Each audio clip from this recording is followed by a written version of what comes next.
আজ করলাম ফুলকপি, ট্যাংরা মাছ, আলু দিয়ে মাছের ঝোল। এই যে প্রায় আমার হয়েই গেছে। এই যে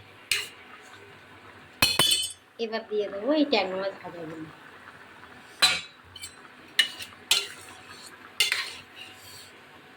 আজকে আর আমি সর্ষে বাটা দিইনি।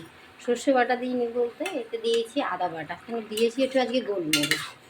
গোলমরিচ দিয়ে ফুলকপি তরকারি কিংবা মাছের ঝোল খুব সুন্দর লাগে। বেশ নামানোর আগে গোলমরিচটা দিয়ে দেবে, দেখবে কত সুন্দর। গোলমরিচটা কত সুন্দর লাগে, ঝোলের গন্ধ একটা আলাদা। এবার দিয়ে দেবো আমি খুব চাপা কিছু, সাথে আছে লেবু, দারুণ খাওয়া। এবার আমার হয়ে আসছে ঝোল।